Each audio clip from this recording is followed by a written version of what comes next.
중국은 상하이에서 코로나19 확진자 수가 감소 지하철역, 추세를 버스역 보이면서 폐쇄, 공세... 유치원, 학교 폐쇄.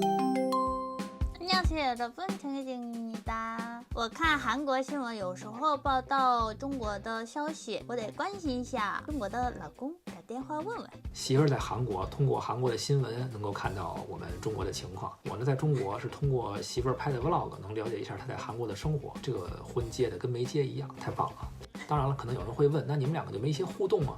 怎么能没互动呢？我可以在评论区给他留言，他如果看见了，可以给我回复一下。我一直关心你啊，上周我让你买吃的，这周怎么样啊？这周反正没饿。5·1期间放假5天，做了4轮核酸。有北京网友评论说，这个劳动节呀，连休5天，但是呢，饭馆不让堂食，旅游景点啊、商场啊，还有很多限制。韩国新闻报道了，所以这个倒休5天的意义是什么呢？就是为了让我们在家里待着，别乱跑，统一块做核酸。5·1期间我还去单位加班。其实那个事儿不是我负责的，那个事儿呢是我一同事负责，他是第一责任人。结果他因为是接触了什么人，直接就被封控了。他呢还有一个备份，就是第2责任人，没干2天，健康宝弹窗了，路过过什么区域，有什么时空伴随。最后我是第3负责人启动了，这什么概念呢？可能很多看球的朋友能理解，一个球队啊一般有3个门将，我就是那第3替补门将，就他出场的概率是什么？就这1年你可能都见不着他一回，可见现在波及的面啊概率还是挺高的，所以真得多多小心。我要是如果也什么健康宝弹窗，就这个工作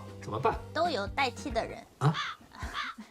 韩国呢是5月份，现在室外不用戴口罩了，室内必须要戴口罩。确诊的在家隔离7天。6月份开始，济州岛没有签证的外国人也能来。之前有网友就是说，在韩国的媳妇儿还关心在中国的老公，相比来说，韩国更严重吧？你为啥担心中国的情况呢？这个稍微解释一下啊，他不是怕我确诊，他担心的是我挨饿，没什么储备。不过呢，是有一些真的确诊过的人，尤其是过程中特别痛的那些人，就是说千万不要确诊。对，有一些人已经恢复正常的，但是还是觉得自己的体力不行啊，还是老咳嗽呀，所以还是对自己好吧。5·1开始，北京的餐厅都不能堂食了，只能外卖打包，饭馆里基本上都不开灯，门口会有服务员帮忙点单打包，大家都排队取餐。很多少儿艺术培训、早教班都暂停营业了。疫情期间，一些企业的线下经营断断续续，包括健身房、电影院、KTV 也是。还看见一个欠了房租直接关门的，催缴通知书都贴上了。这是北京疫情比较严重的朝阳区，所有和民生保障无关的商铺都暂停营业。朝阳区大部分的商场基本都这样，超市正常开门，餐厅可以外卖。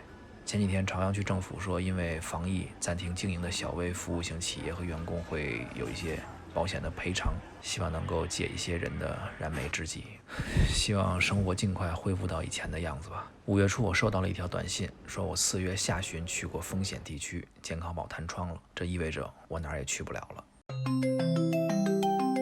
听说老公出点状况了，打电话关心一下。市民您好，经流调调查，您近期曾到访某地及周边地区，存在疫情风险，请您立即向所在社区报备，原地不动，等待核酸检测通知。如违反上述要求造成疫情传播的，将承担法律责任。北京防控办。吓人吧？心情恐慌，网上看过那些小视频，瞬间浮现在脑海。小视频？不是那种，是那种。我很愿意相信这都是小概率事件，但是每个人都担心自己会成为那个小概率，当时心情还是比较紧张的。那你当时怎么办？那肯定得逃跑啊。那是不可能的，原地不动嘛。就是，当时就感觉有可能随时就有人来给我封门呀。那个时候的心里的真实感受就是啊，什么事儿都不想干了。查了一下他那个流调信息，发现有点问题。涉及到的风险地区啊，是因为有一个确诊病例，他是工作日的时候去那儿上班，但我呢是休息日去的，这个时间是不重合的。而且他去的呢是2号楼，我呢去的是6号楼，空间也是错开的，时空完美不重合，没有交集。所以我就跟社区要说这个事儿嘛。后来社区统一发了个通知，这种情况呢很多，有些人可能就是路过了一下也被通知了。因为那个地方距离我们小区不太远，你只要不是真的密接或者真的那种时空伴随，你就3天做2次核酸就可以了。那我最近北京市统一组织嘛，我已经做了6次核酸了，都没有问题。他说不行，这个之前做的不算，你就要做这个专门的弹窗核酸。所以我也懒得解释了，人解释没有用，你有这解释的功夫，核酸都做完了。本来现在也基本上隔1天做1次核酸，也就无所谓了。第2天呢就接着做核酸。我一去发现他们就专门为了这个做了一个专场，叫弹窗专场，从7点排队到中午12点，还得有几百个人都是因为这个事儿弹的窗。那这几天你过得怎么样啊？这天过得还是挺好的，虽然出现了这个事件，但是有一种大难不有死的好。经验过那种事儿，现在就踏踏实实不用隔离，还是能过这种算是一个日常，很足够了的感觉吧。先给你一个特别大的压力，特别紧张，特别害怕，还突然说也没什么事儿，做个核酸就可以了。我最近呢拍了视频啊，也给你看一看，看一看我的日常。好吧。刚才啊说学学韩语，看那课呀正讲韩国的美食，越学越饿，点了个外卖，一个泡菜五花肉，确实是没什么五花肉，然后一个炒杂菜，吃完之后呢还做核酸去。哎呦，这之前不是给你做过的吗？我做的比你这个差远了。这几天北京的餐厅啊都不让堂食了。我看这个外卖的 app 上，好多原来天天排号的大品牌的餐饮也都上架了外卖推广。这几天啊，我就尽量别自己做饭了，就跟家待着，点点外卖吧，也支持一下这些餐厅饭馆。做餐饮也不容易，点点外卖，大家也点点赞，支持一下我们的视频，互相支持吧。今天看了一个新闻，说我所在这个城区啊，设置了几百个固定的核酸检测点，以后这个核酸检测看来是常态化了，每隔几天呀、1礼拜呀就得检测一下，没有核酸你哪儿也去不了。现在韩国人呢，已经就室外不用戴口罩了，但是大家都不习惯，还是戴着呢。像没穿衣服一样。对。刚才呀说是学学韩语，结果呢就还是吃饭那节课，韩国的餐饮学到一半就越学越饿。我也主要是为了支持一下疫情期间的餐饮行业。今天吃个烤鱼，这是一个单人份的烤鱼，半条，送了个凉菜。这是烤回鱼，但确实没有在店里边吃的味道好。中餐炒菜呀，但凡是厨房离这餐桌超过多了说100米吧，这个味道啊、口感啊大打折扣。但是也没办法呀，有的吃总比没得吃强。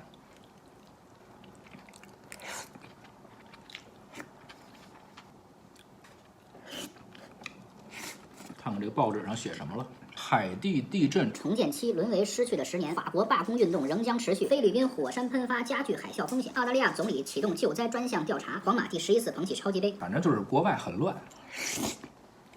有没想吃是不是？想吃什么？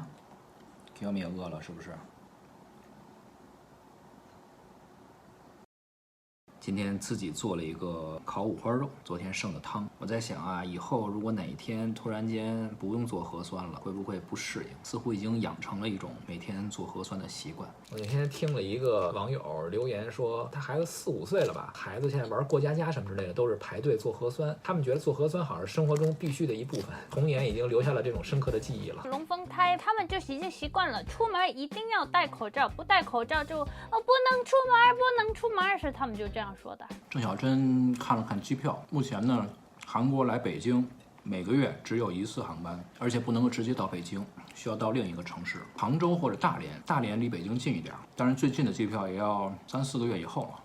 这就是我最近的生活，聊聊你在韩国的情况吧。5月份呢是很多大学有个 festival， 请了各种有名的歌手啊或者 dancer 啊 party 的那种。성균관대학교 5月4号的他们开了一个 festival， 然后请了鸟叔，好像是疫情开始之后第一次那么多人一起看演唱会，一起唱歌，一起开心，一起嗨，一起跳舞的那个画面。去年吧，我在 YouTube 上看了美国 Justin Bieber 演唱会那个画面，当时觉得哇塞，这很羡慕啊，好像是他们完全恢复到前的日常的感觉。那现在呢，就韩国已经是那个阶段了。咱们这个频道啊，有很多的海外的观众，这种感觉可能更深一些。海外和国内它会有一个防疫落差，因为防控政策的不一样。就即便我们中国清零了，在国内的生活没什么影响了，但是国外很多是选择共存的，这之间的落差是不太好弥合的。你要想去弥合的话，作为个体来说，你就需要花更多多的时间，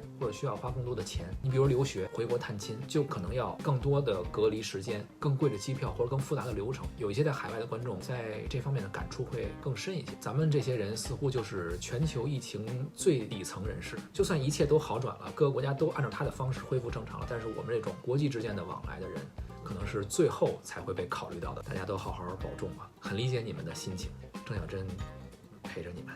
陪着你们。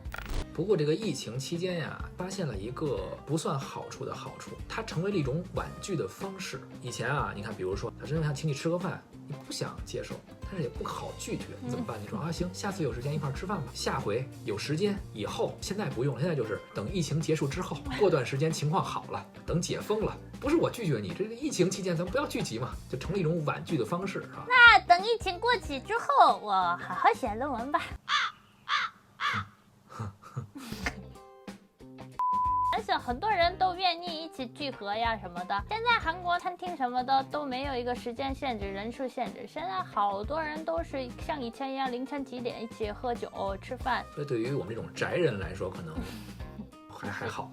那今天聊到这儿吧，大家多注意安全，照顾好自己哦。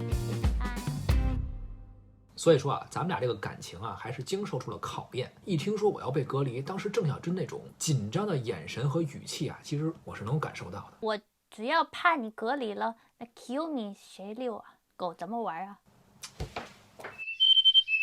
下周咱们不用再连线了，我觉得可能也没什么可聊的了。哎呦，怎么中国移动又给我来一短信？给我看一眼，是什么事儿？中国移动说积分到账提醒，您的积分可以兑换。这以后啊，这些运营商没什么事儿，不要给我们发短信。一看你短信来了，就是制造这种紧张情绪。你一个积分到账，还有银行也是，银行也不要老给我们发短信。银行短信一来，我们老以为是有一笔什么钱入账，结果银行到的什么欢迎参与什么分期付款活动，特别不好。